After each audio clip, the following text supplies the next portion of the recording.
The whole thing ended at a backyard barbecue. She laughed while drinking and said, "You're not the guy I'd hook up with or be a FWB with. You're just the kind I'd marry." Everyone went silent. I stood up and left without a word. The next morning, my phone had blown up with messages and missed calls. My girlfriend Susan was begging me to believe it was a compliment. I didn't see it that way. I saw it for what it was, the quiet part said out loud. I was the reliable provider, the safe bet, the guy you settle for, not the one you actually desire.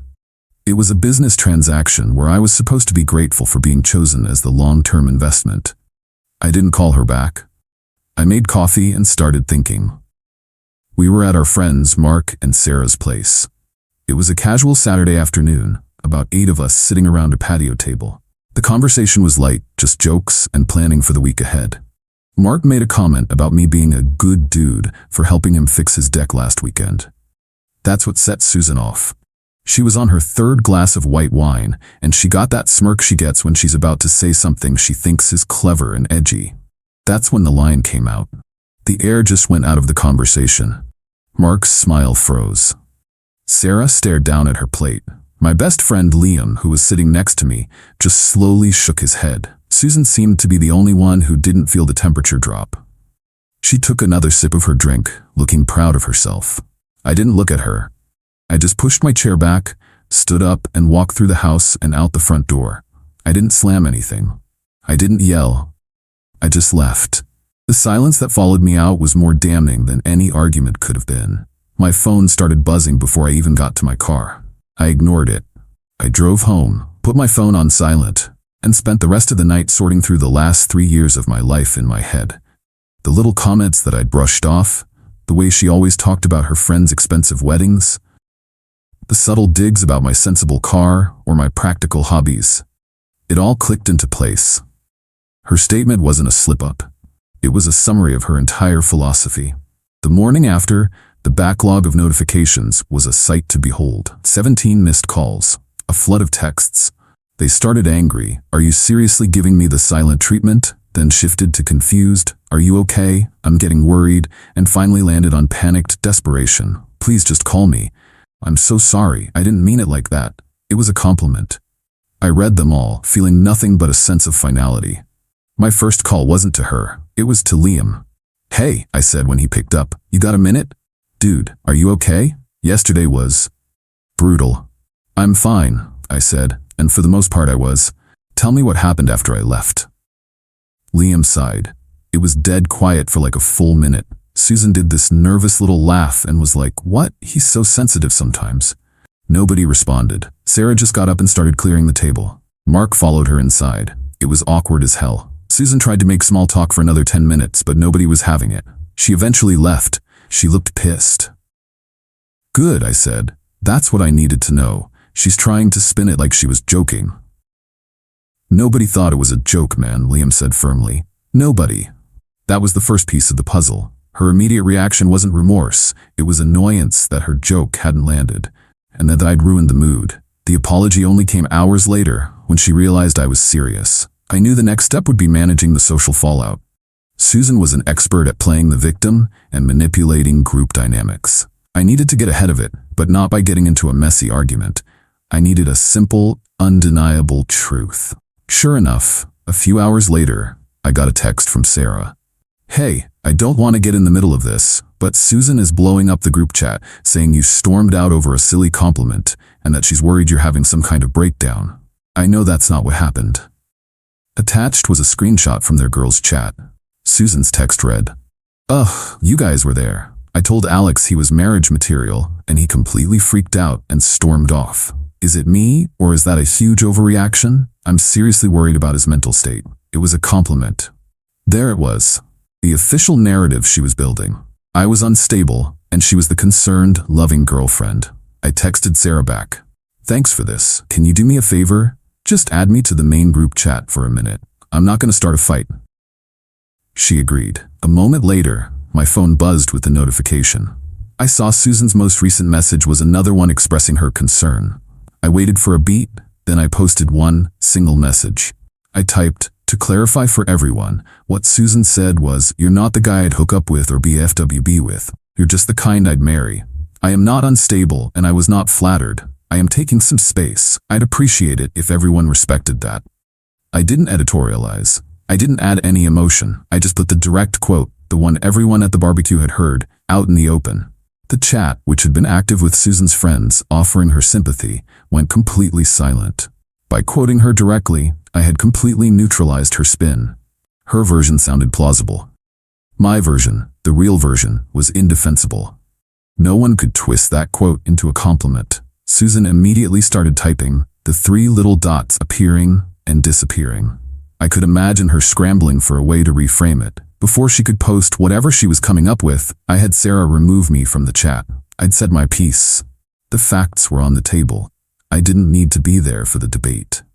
My phone was quiet for the rest of the day. The social fire had been put out with a single bucket of cold, hard truth. But this was just the beginning. The next problem was much more tangible and much more expensive.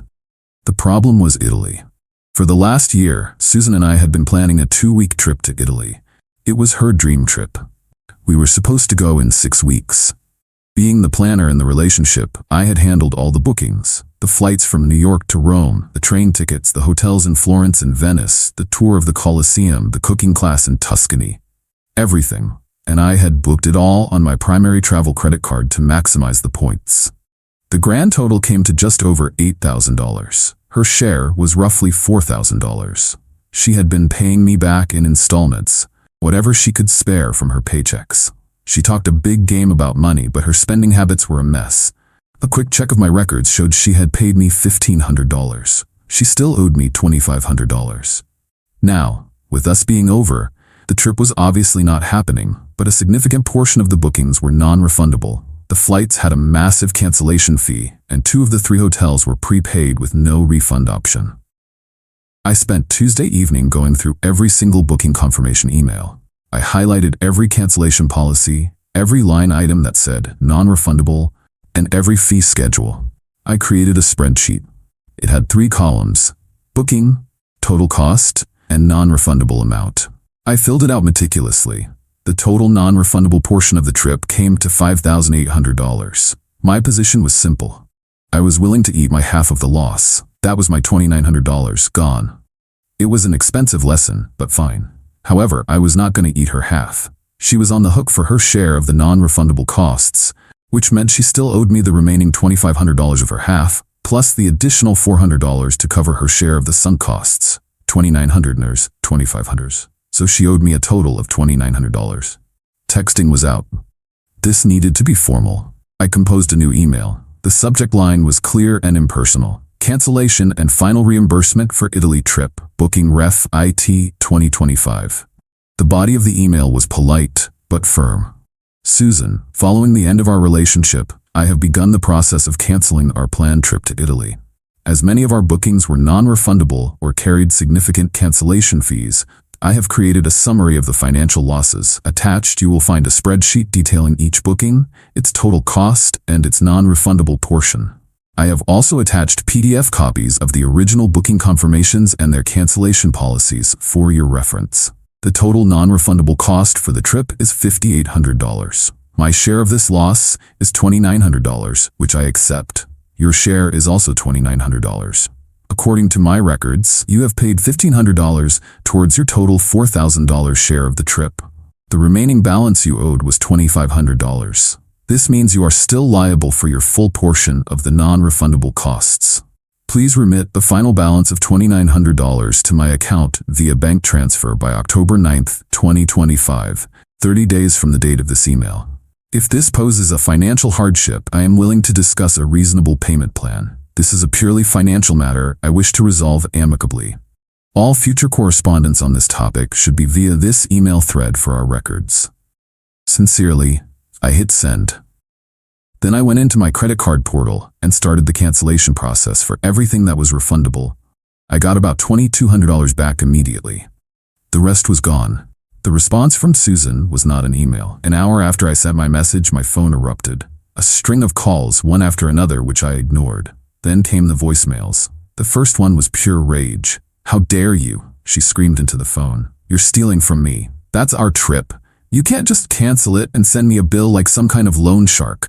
This is completely insane, Alex. You've lost your mind. The second voicemail was tearful. I can't believe you would be so cruel. Don't you know how much that trip meant to me?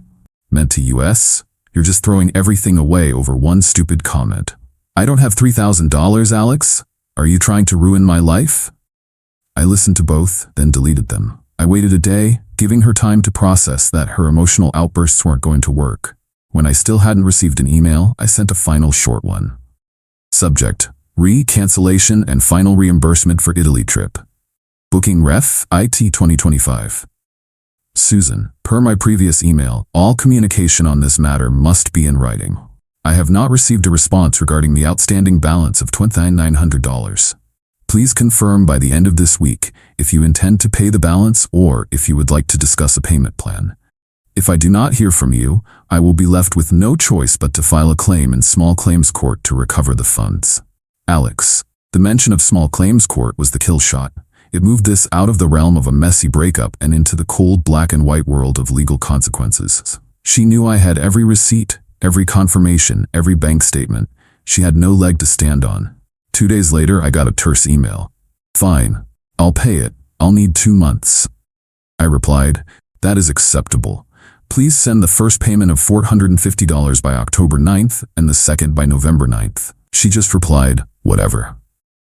It wasn't about the money, not really. It was about accountability. She had treated our relationship as a matter of convenience and security. I was now treating the financial fallout with the same impersonal detachment. This was just business. With the social and financial fires settled, I expected things to go quiet. For the first few weeks, they did. I blocked her number, but kept her email unblocked for our financial correspondence. I started getting back to my own life, hitting the gym, seeing friends, and enjoying the lack of drama. Liam and I went on a weekend camping trip. It felt good to breathe my own air again. But Susan wasn't done. Having failed to get a reaction from me directly and having been shut down by our friends, she went for the last resort, my family. My mom, Brenda, has always had a soft spot for Susan. She saw her as a lively, ambitious woman who was good for her quiet, reserved son. Susan knew this and cultivated the relationship, always remembering my mom's birthday, asking about her garden, and generally playing the part of the perfect future daughter-in-law. I got the call from my mom on a Sunday night. Alex, honey, I just had the most distressing call from Susan, she started, her voice laced with concern. She was crying. She said you two had a fight and that you've been completely ignoring her. She's worried sick. I sighed. I had been putting off this conversation, but I knew it was inevitable. Mom, we didn't have a fight. We broke up. Broke up? Over what? Susan said you got upset about something she said, but she feels terrible about it. Can't you two just talk it out? You've been together for 3 years. I knew I had to be direct. Vague explanations would just give Susan an opening to manipulate the situation. Mom, we were at Mark and Sarah's barbecue with 6 of our closest friends. Susan, after a few drinks, announced to everyone that I wasn't the kind of man she would ever desire or have fun with, but I was the kind she would marry. She said it like she was complimenting a dishwasher for being reliable. There was silence on the other end of the line. Oh, my mom said. Her voice was much smaller now. She said that? In front of people? Yes, I said. And when I left, instead of being sorry, she got angry at me for making a scene. Her apologies only came when she realized I was actually done. It was never about my feelings. It was about her losing her investment. I then forwarded her the email chain about the Italy trip. I just added a single line. This is how I'm handling the finances. I think it's fair. My mom read the emails while we were on the phone. I could hear her quiet clicks. Oh my, she said finally.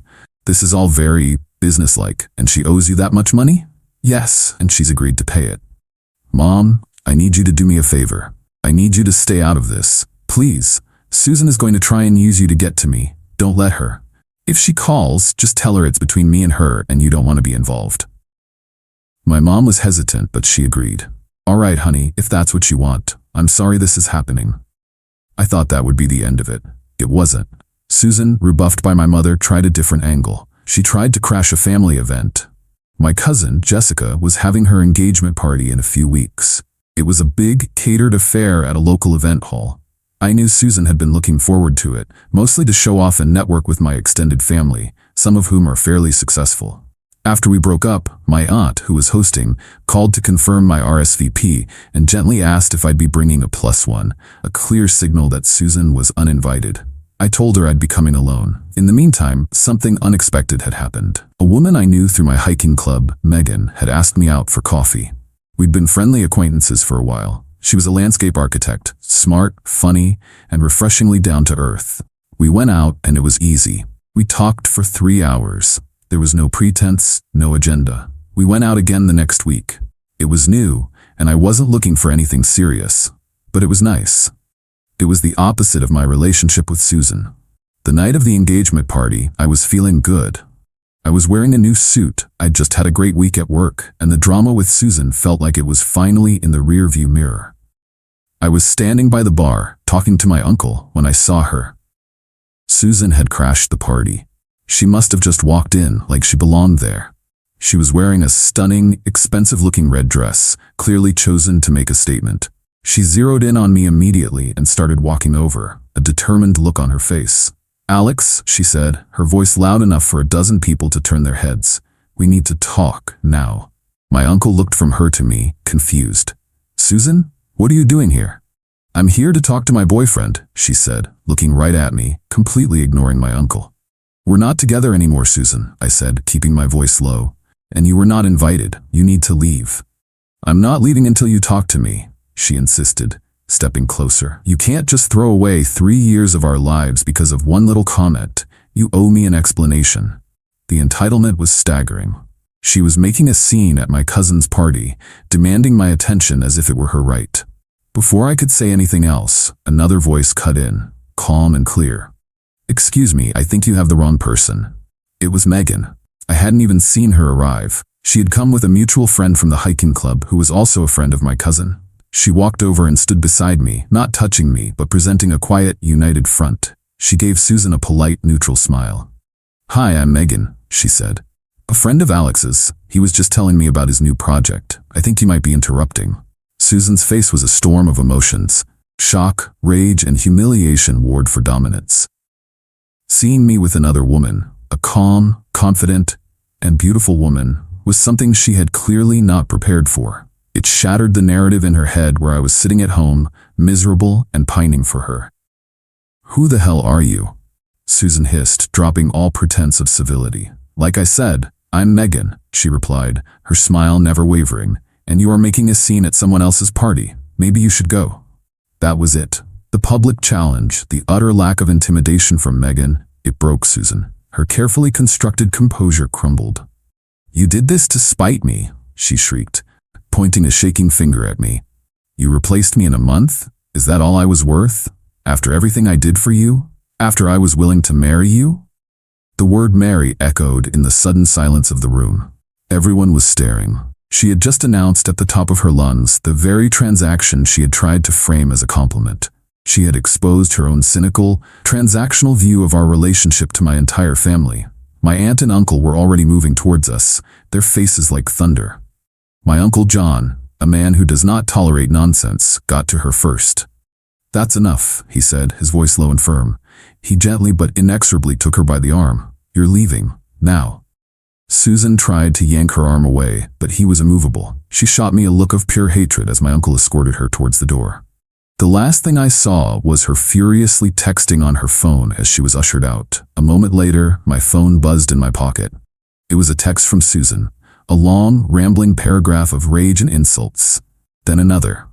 And another. Then my mom's phone buzzed. My sister's. Susan was carpet-bombing my family with her unhinged rantings. I didn't even have to do anything.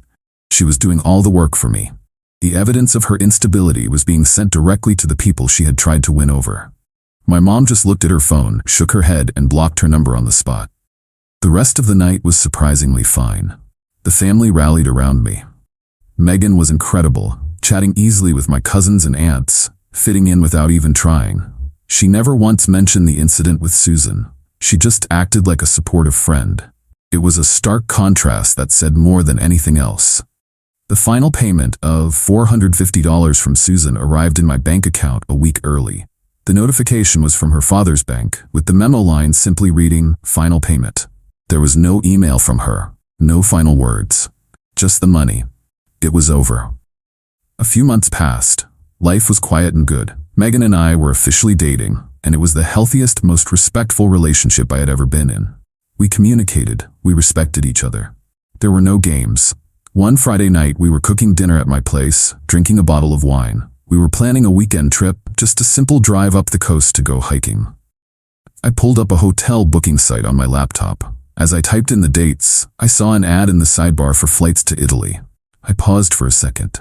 I thought about the $2,900 I had lost on that trip, the price of the lesson I had learned.